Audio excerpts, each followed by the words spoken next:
الحق شاهدا ومبشرا ونذيرا وعلى آله وأصحابه الذين نوروا تنويرا.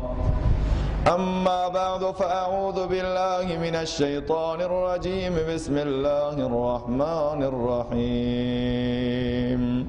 لقد جاءكم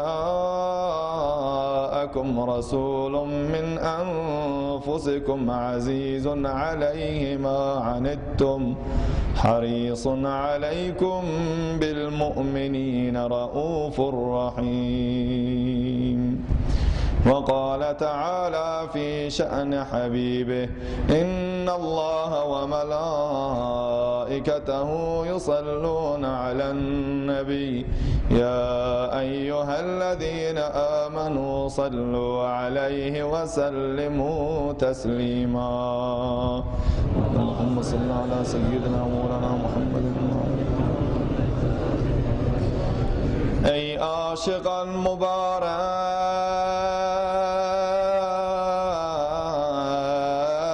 ماه ولادت آمد، آن گوهر درفشان شمع رسالت آمد. از جمع هاشمیان خورشید حق طلوع کرد، کان ماه آسمانی بهر هدایت آمد. دنیا تولدی یافت، کن نازنین بیامد، در فصل نوبهاران ماه امامت آمد. بلغ العلا بکماله، کشف الدجا بجماله، حسنت جمیع خصاله، صلوا علیه و آله. اللهم صل علی سیدنا مولانا محمد و علی آله و صحبه.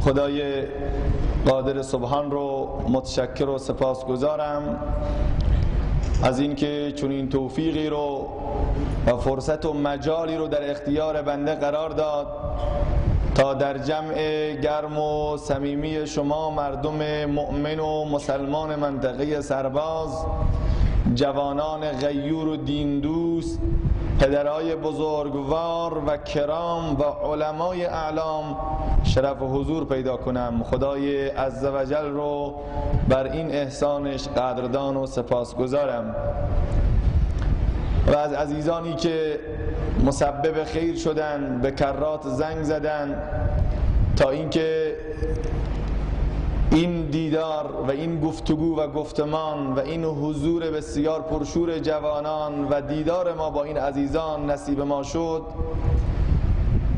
قدردانی میکنم به ویژه جناب مولانا محمد عمر حفظه الله و جناب مولوی دوست محمد امام جمعه محترم این مسجد و این دیار.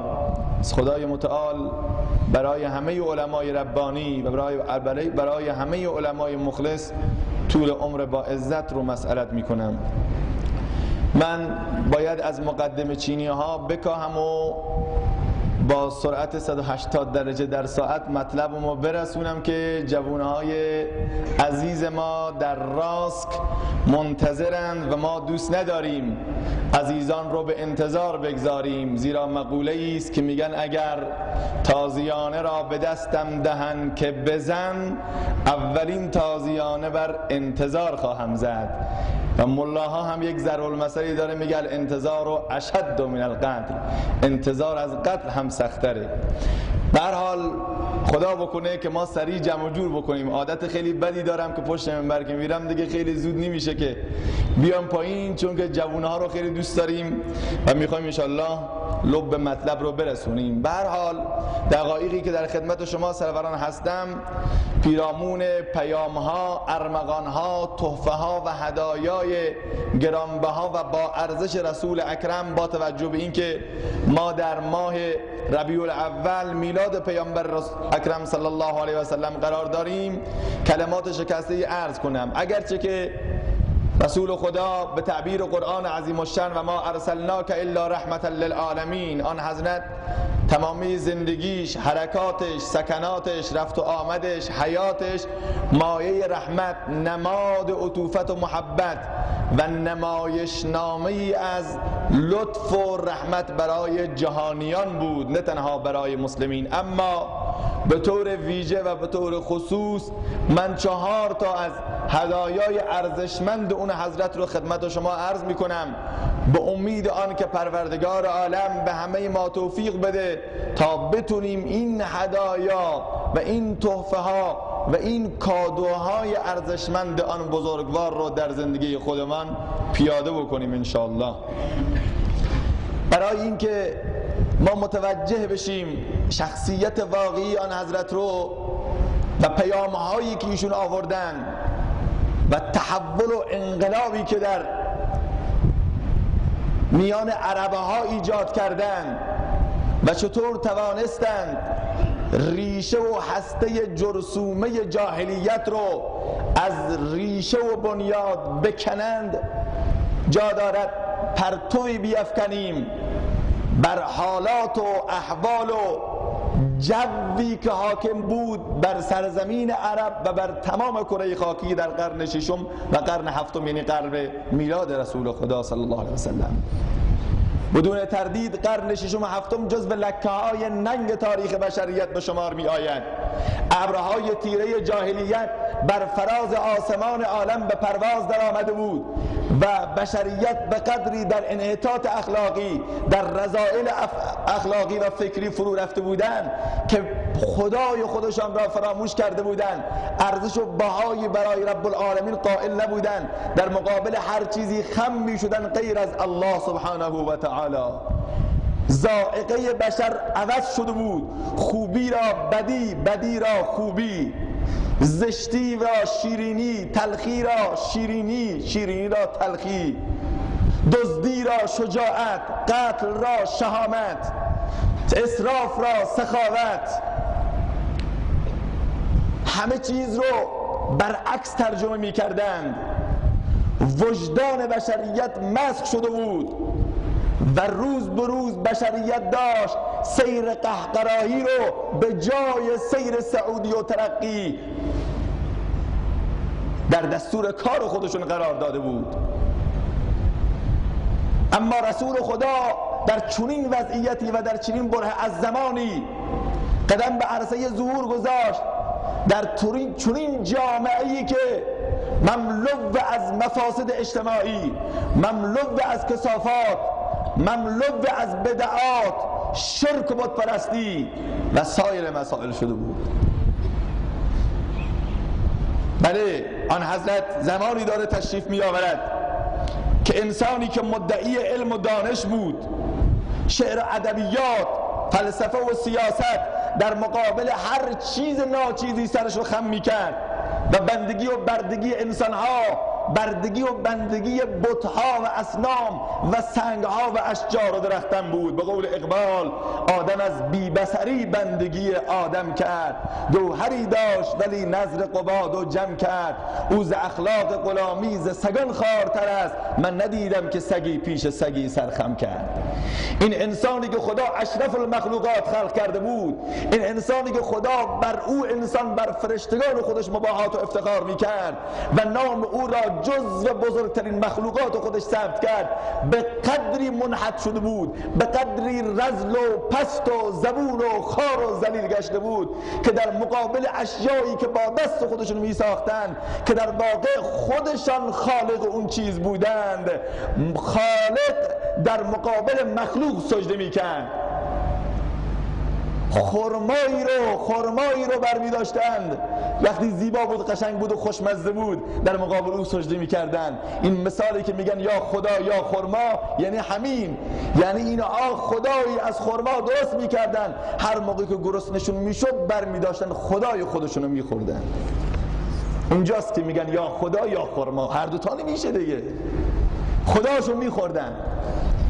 پس موقعیت اون زمان تقاضا میکرد که رسول خدا صلی الله علیه و سلم نخستین ارمغان گرانبها و ارزشمندی رو که برای جهان بشریت تحویل بده و بیاره و کادو کنه و تحویلشون بده، عقیده خالص و توحید و خداشناسی کامل بود.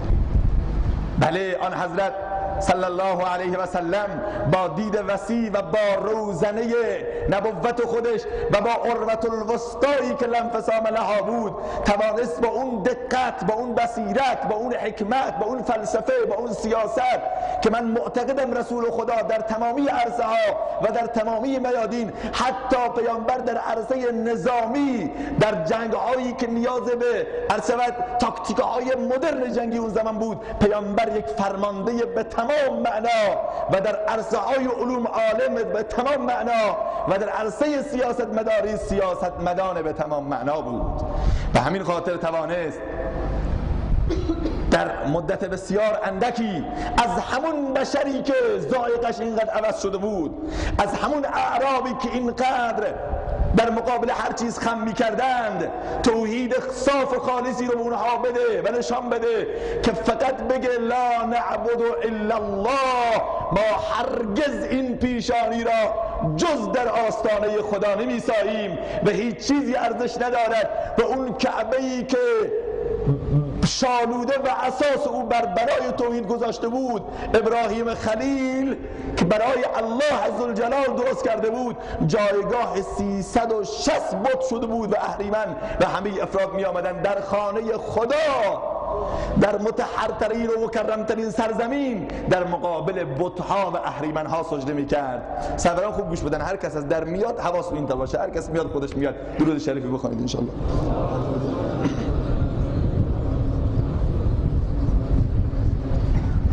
این خیلی مهمه.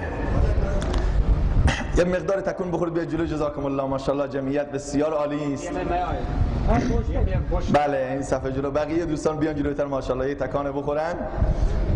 احسنتم، جزاکم الله خیر. جوانان محترم، خیلی آرزو داشتیم و در انتظار بودیم که جوانان این منطقه سرباز رو ببینیم که همه شما به نوعی شاگردان استاد بنده و استاد علمای در حاضر در جلسه حضرت مولانا محمد عمر رحمه الله هستید و بالاخره به نوعی هم مکتب هستیم. ما و مجنون هم سبق بودیم در دیوان عشق و این دوستی و این محبت شما ما رو به اینجا کشوند. واقعیتش اینه.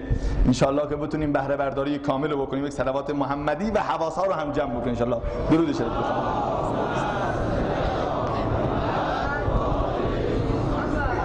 بله، نه تنها این که این بشر رو رسول خدا با این پیام ارزشمند خودش توانست از بت‌ها و اهریمن‌ها جدا بکنه و از غیر الله به الله برسونه، نه تنها این که آمد این پیشانی که تا دیروز در مقابل هر چیزی خم میشد به قدری آمپول عرصه و توحید رو در رگ‌های اونها به جریان انداخت و چنان اونها را واکسینه کرد که بلال‌هایی که تا دیروز هر چیز رو صدا می‌کردن در بحرانی ترین وضعیات، در مشکل ترین وضعیات و حالات، هنگامی که مشرکین مکه با سنگ‌ها و چوب‌ها و شلاق‌ها به جان او افتاده بودند و میگفتن فقط تو از ما امداد و کمک بخواه و از محمد نعوذ بالله و از خدای او بیزاروی بجو، در اینجا ترنم عشق، آن کس که تو را شناخت جان را چه کند، فرزند و عیال و خانمان را چه کند، دیوانه کنی هر دو جهانش بخشی، دیوانه تو هر دو جهان را چه کند.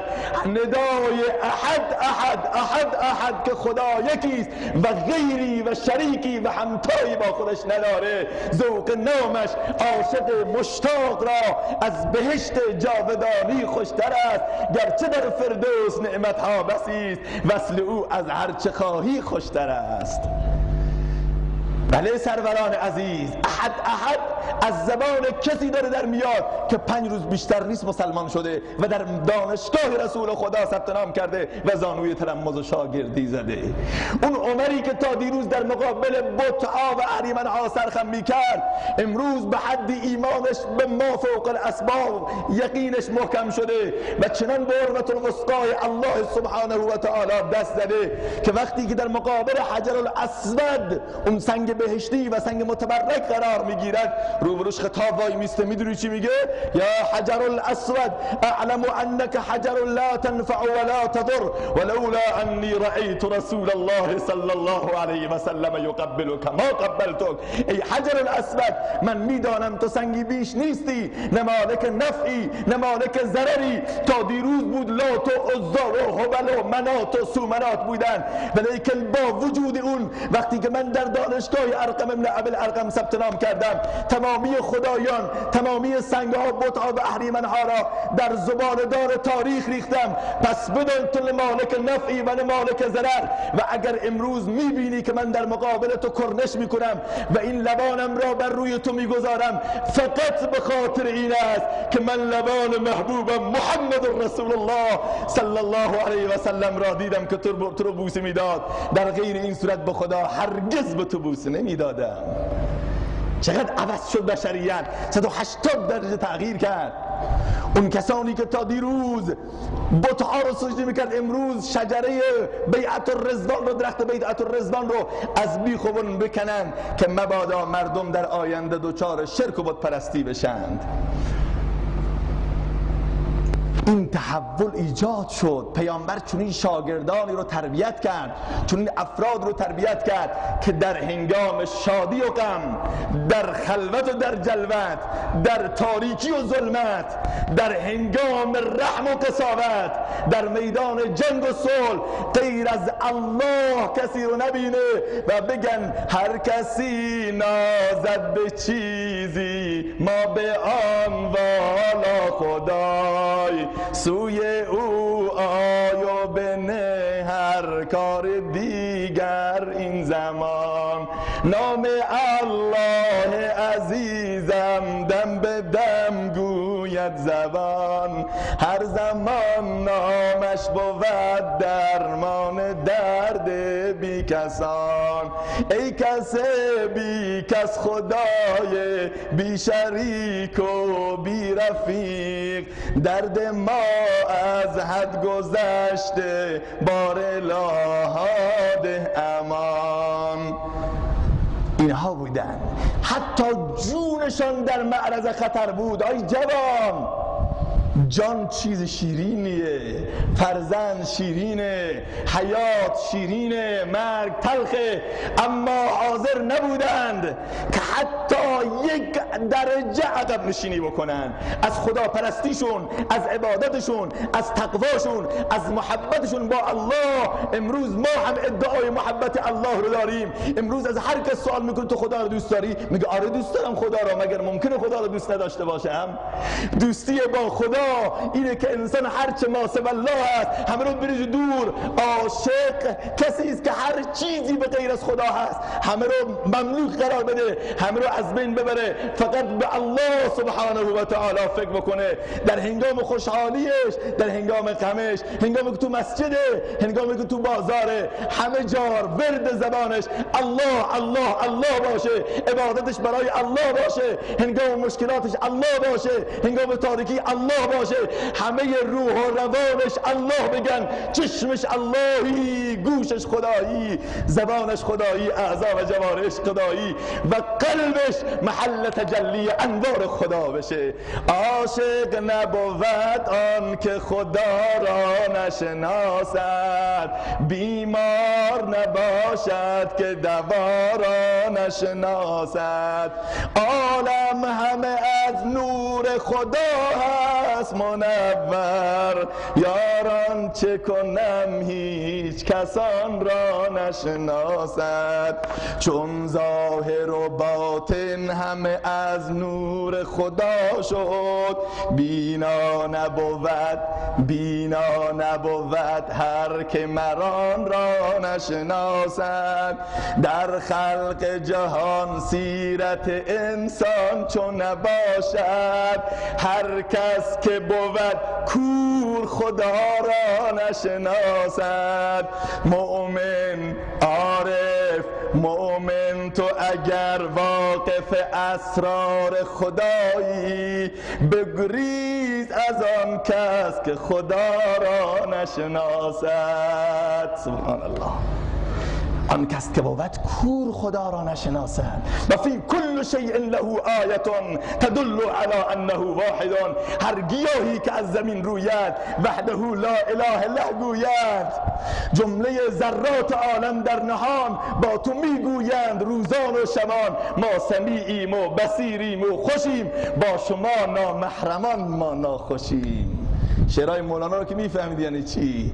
جمله ذرات عالم با تو داره صحبت میکنه که ما سمیعیم و بصیریم و خوشیم، با شما نامحرمان ما ناخوشیم. چرا؟ انسان میگه تو نامحرمی، چون شما سوی جمادی میروید، محرم جان جمادان کی شوید؟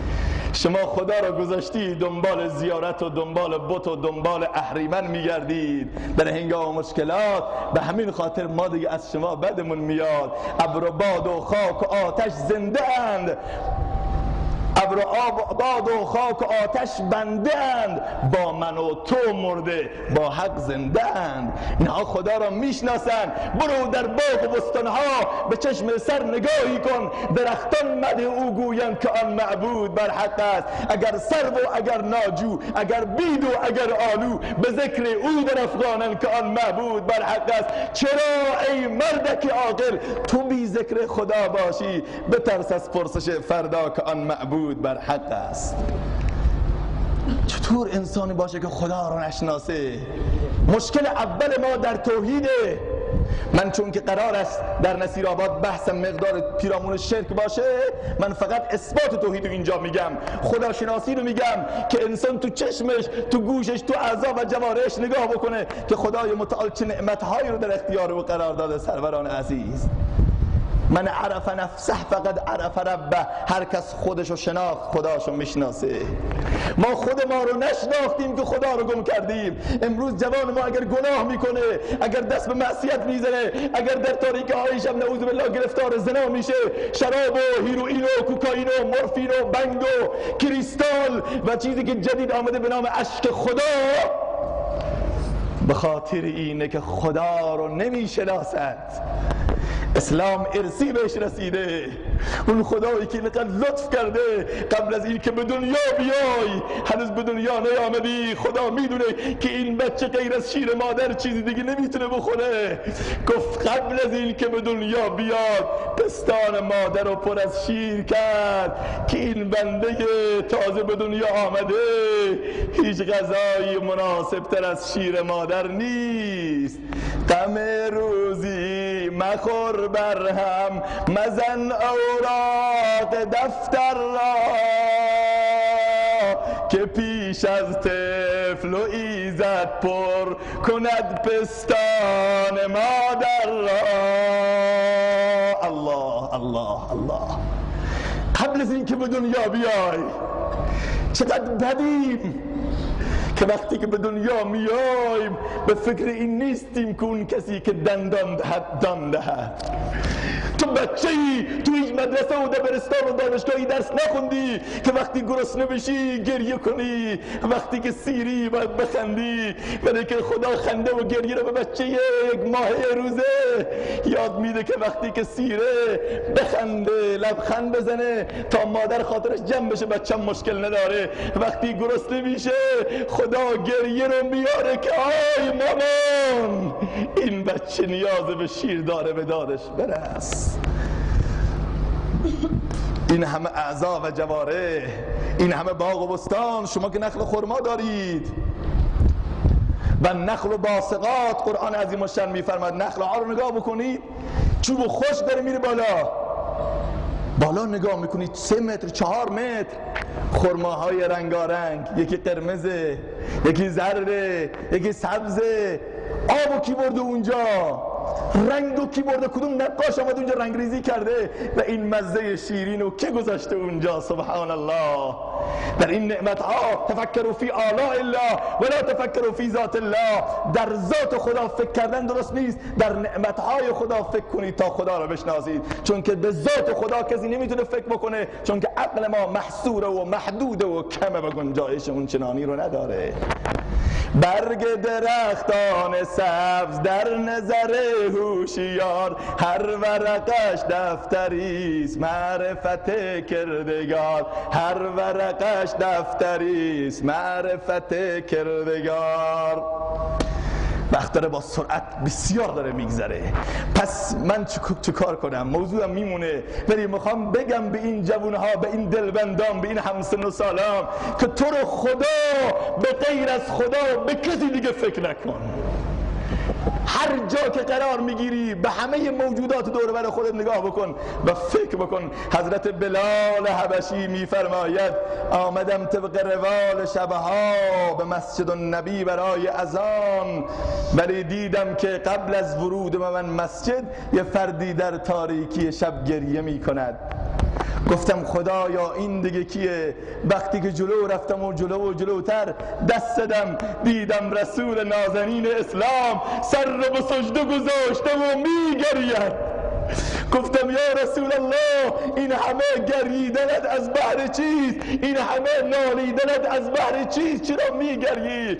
گفت ای بلال دیشب آیه نازل شده که اگر امت من نسبت به این آیه بی توجهی بکند کلکشون کنده است. اون آیه چیه؟ ان فی خلق السماوات والارض واختلاف الليل والنهار لآیات لأولی الالباب. همانا در خلقت آسمان ها و زمین، در خلقت این پدیده ها و این کائنات همه آیاتی هستند برای صاحبان تعقل، برای کسانی که عقل دارن، برای کسانی که خرد دارن، برای کسانی که به خدا ایمان دارند. اونهایی که خدا را میشناسن اینها را باید ببینن. این زمین خشکه، همش هم یکسانه، ولی هر جا یک گیاهی در آمده، هر جا یک سبزی در آمده با مزه خاصی، با طعم خاصی، با رنگ خاصی. این همه گلها،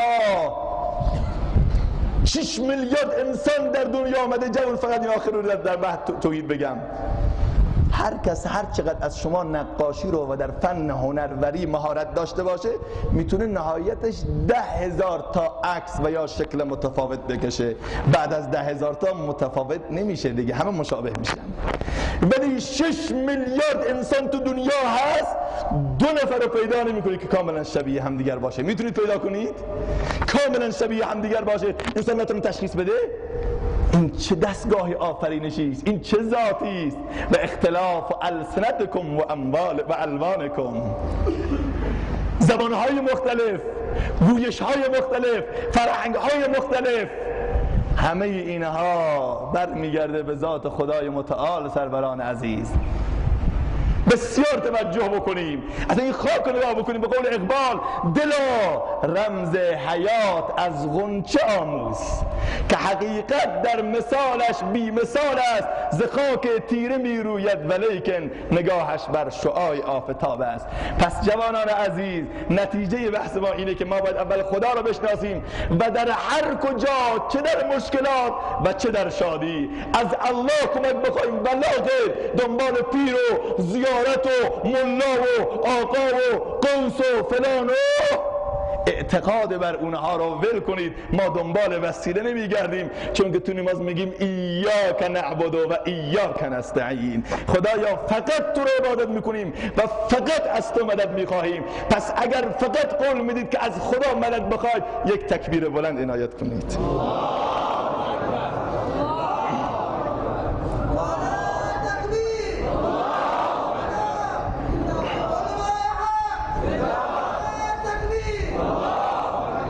این اولین ارمغان پیامبر خدا، توحید و خداشناسی.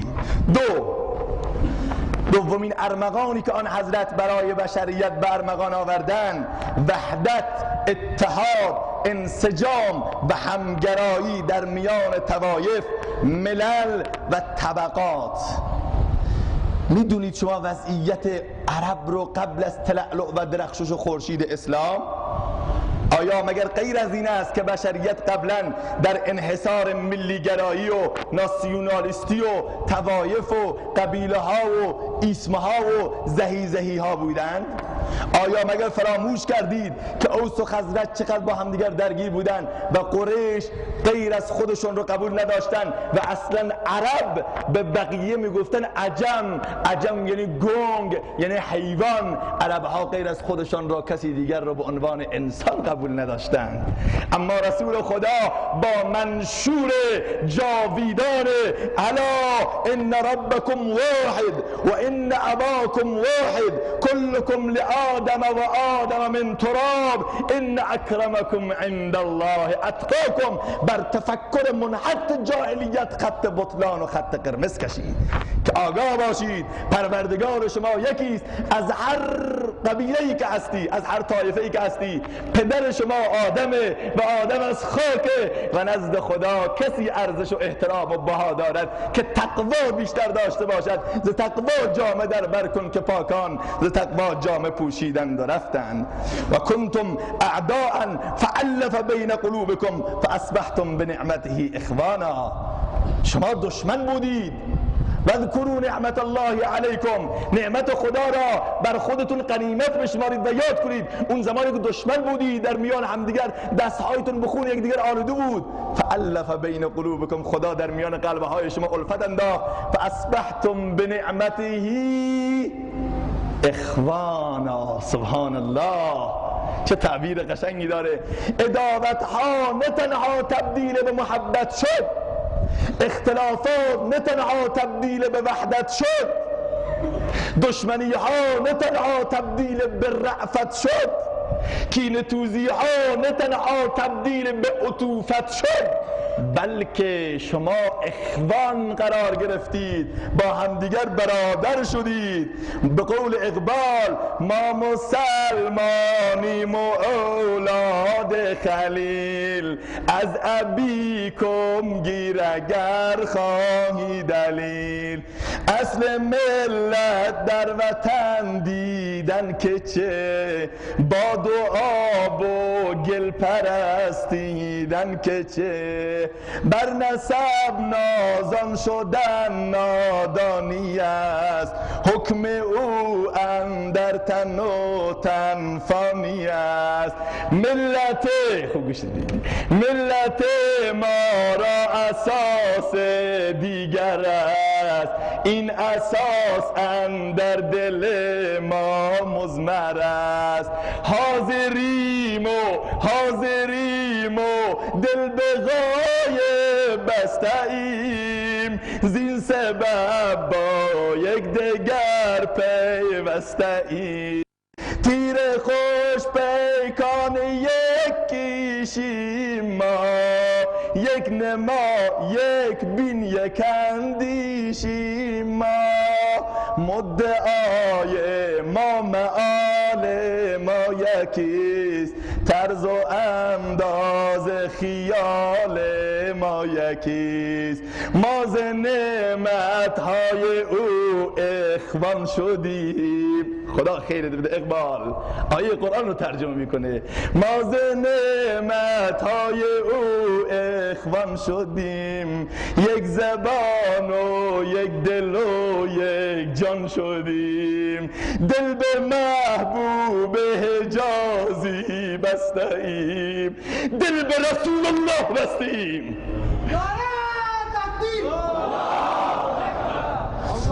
دل به محبوب حجازی بسته‌ایم، زین سبب با یک دگر پیوسته‌ایم. نیست از روم و عرب پیوند ما، نیست پا بند نسب پیوند ما، گر نسب را جزو ملت کرده ای، رخنه در کار اخوت کرده ای. اسود از توحید احمر می شود، خویش فاروق و ابوذر می شود. همچو سلمان فارغ از باب و ام و اعمام باش، همچو سلمان زاده اسلام باش. از سلمان پرسیدن تو فرزند کی؟ گفت انا ابن الاسلام، من فرزند اسلامم و فرزند رسول الله صلی الله علیه و سلم هستم. مشرکین مکه، یهود و نصارا، منافقین همواره در پی این بودن این وحدت و همگرایی و اتحاد و انسجام رو رخنه ایجاد کنن و بتوانند شیرازه وحدت مسلمین رو از هم بپاشن. همواره در فرصت بودن، در جستجو بودن و در کمین بودن. نمیخواستن وحدت رو، میدونستن که رمز موفقیت، رمز خیزش و سبب پیروزی فرزندان مسلمانان وحدت و اتحاد و انسجام و همگرایی است. در غزوه حنین یک از مثال‌ها رو بزنم.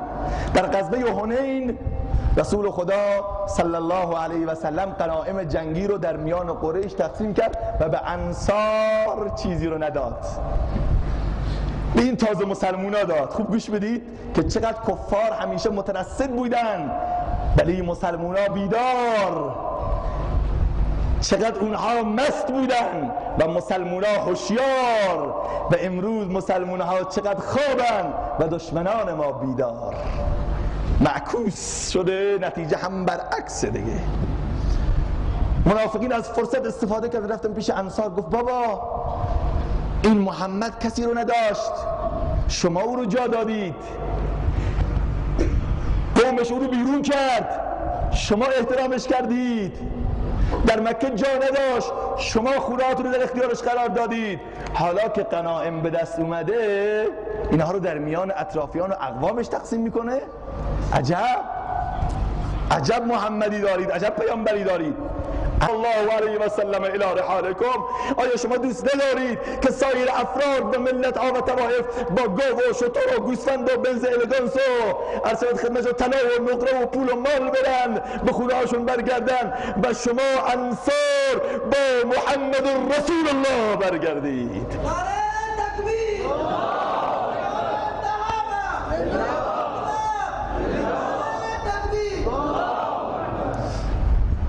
صحابه وقتی اینو شنیدن بعد دنباله سخنرانیش، الناس دثار والانصار شعار، همه مردان به منزله پیراهنه ولیکن انصار به منزله زیرپوشه، یعنی نزدیکترین جامه به عضوه. همه با هرچی میرن ولی شما با رسول الله صلی الله علیه و سلم میرید.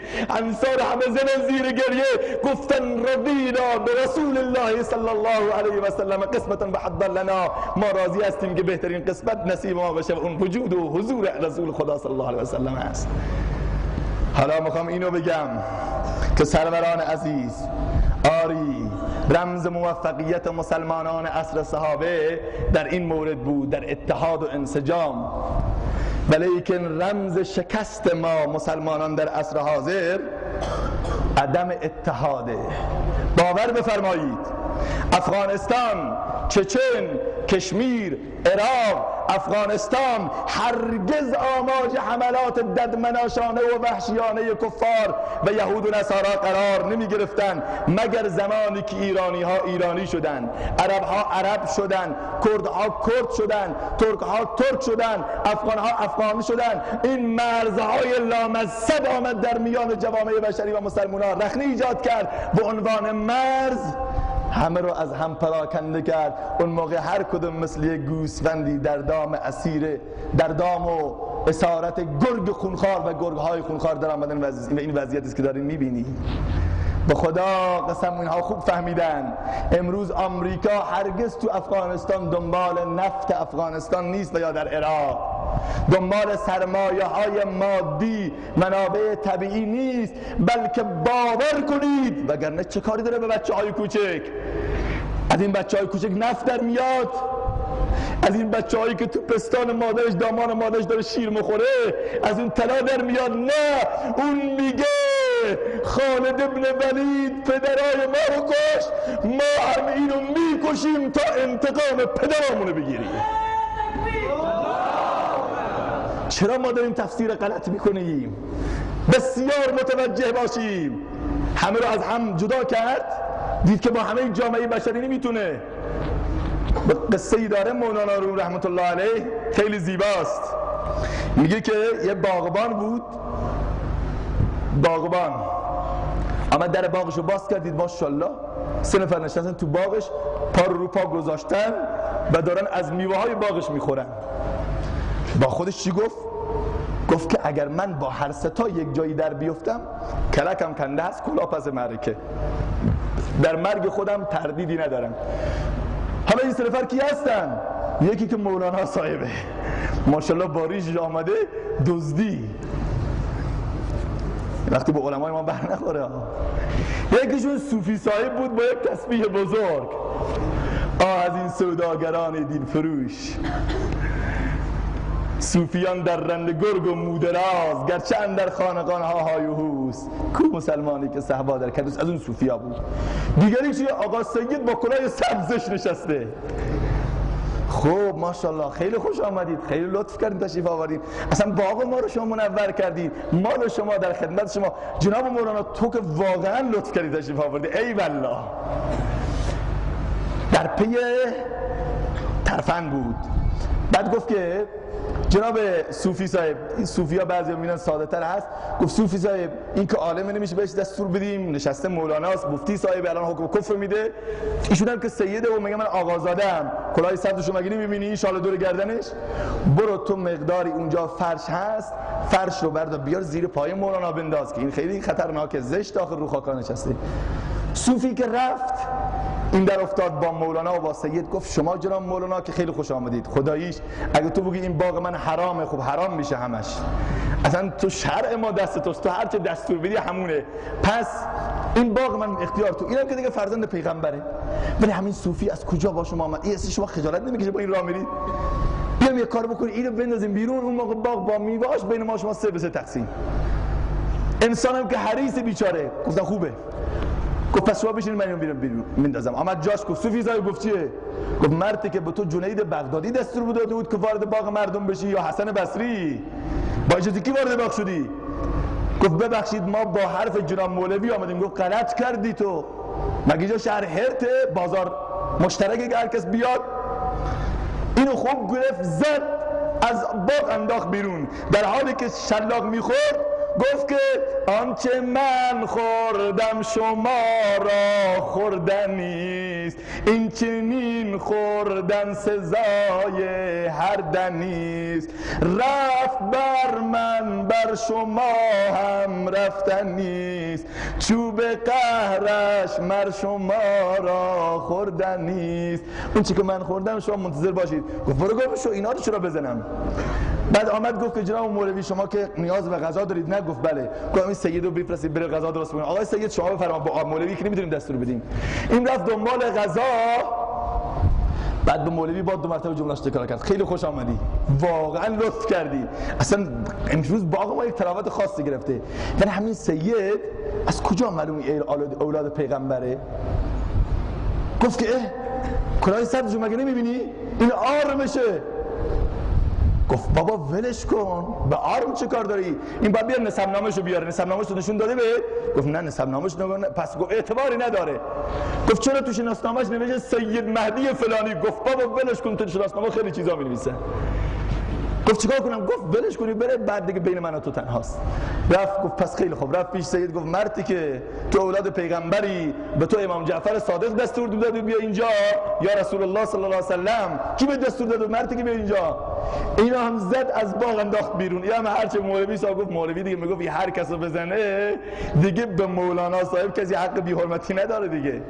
بعد که اون که رفت جای جناب مولوی آمد، یقشو گرفت گفت ابو حنیفه به دستور داده بود امام شافعی. مردی که یه پر رو تو اشتباه گفت من مفتیم. گفت تو بیجا میکنی با مفتیگری، واقعا مفتت گرونه چه برسه با مفتی بودنت. اینو هم زد انداخت بیرون. برادران و فرق اسلامی شیعه و سنی، اصلا حنفی، جعفری، شافعی، مالکی و حنبلی همه دارای حرمتن. دارای حرمت یعنی چی؟ یعنی کسی نباید احترام اونها رو بشکنه، کسی نباید قلب اونها رو داغدار کنه. آخه ما در هفته وحدت چطور از وحدت حرف بزنیم که در حالی که در کاشان قبر ملعون و کافر و کثیف و نجس ابو لؤلؤی که عمر فاروق را شهید کرد،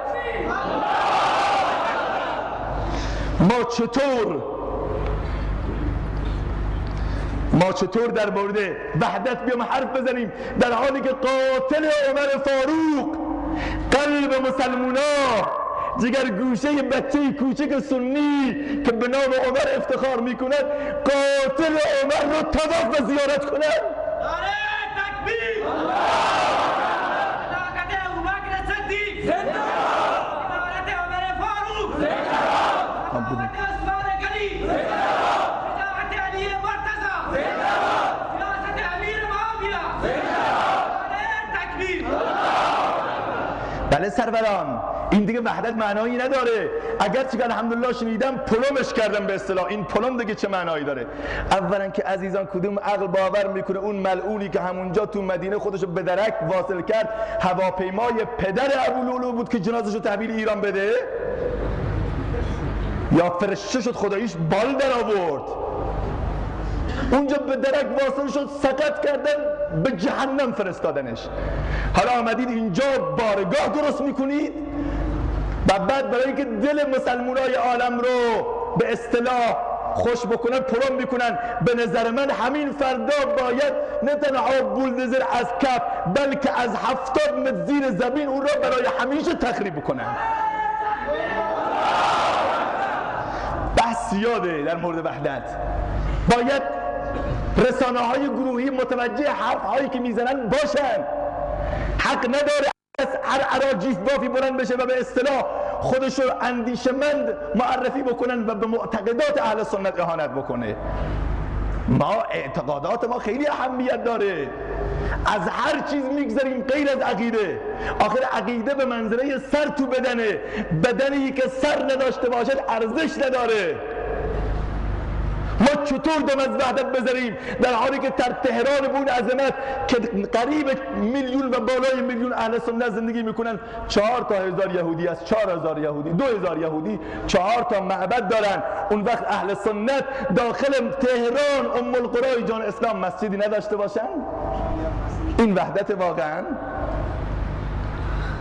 پس بیاییم وحدت رو فقط در هفته وحدت مراعات نکنیم که گرچه که 3 اعلام عزت. سومین اولیش چی بود؟ یادتون نرفته نه؟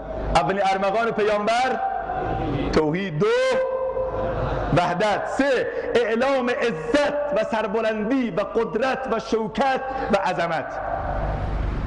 عرب خیلی ذلیل بودن، عرب خیلی پست بودن.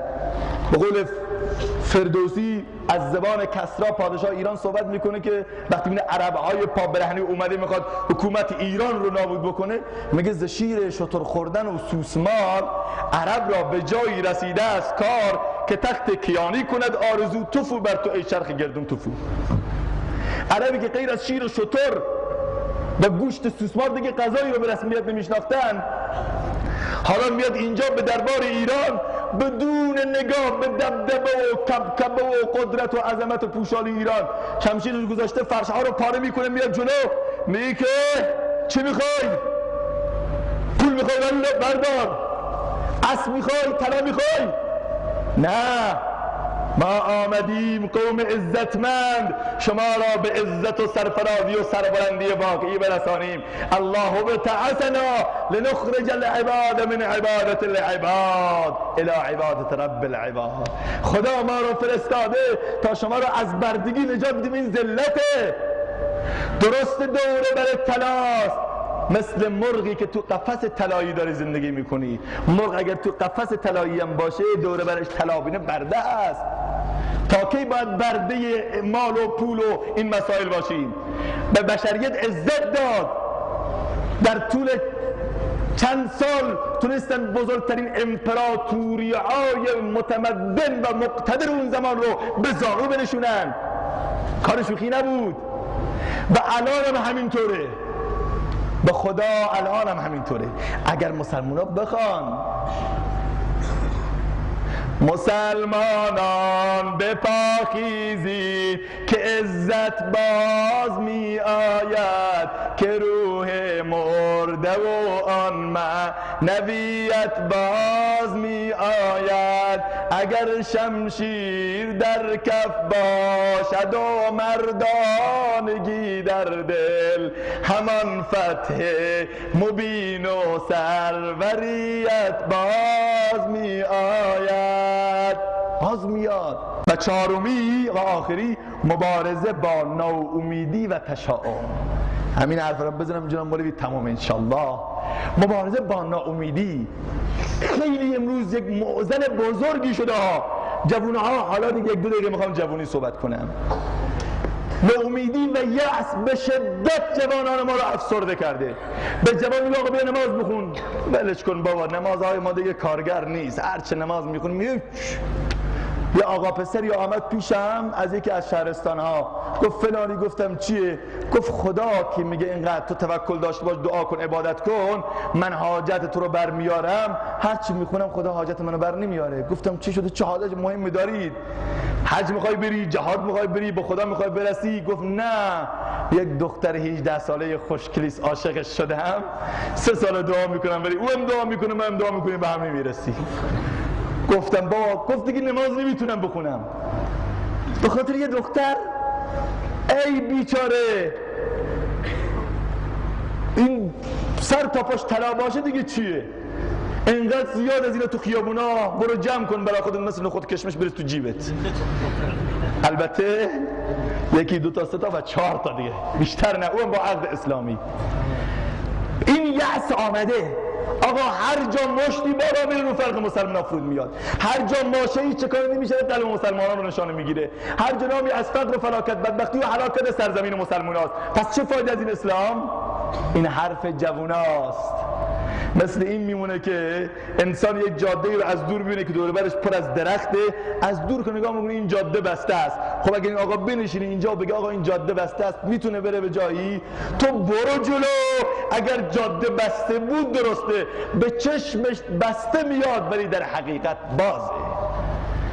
این امید و ناامیدی ها را تبدیل به امیدواری کنید، برید جلو. به خدا قسم که خدا دستتون رو میگیره. و من یقنط من رحمت ربه الا الضالون. از رحمت خدا غیر از گمراهان کسی دیگه ناامید نمیشه.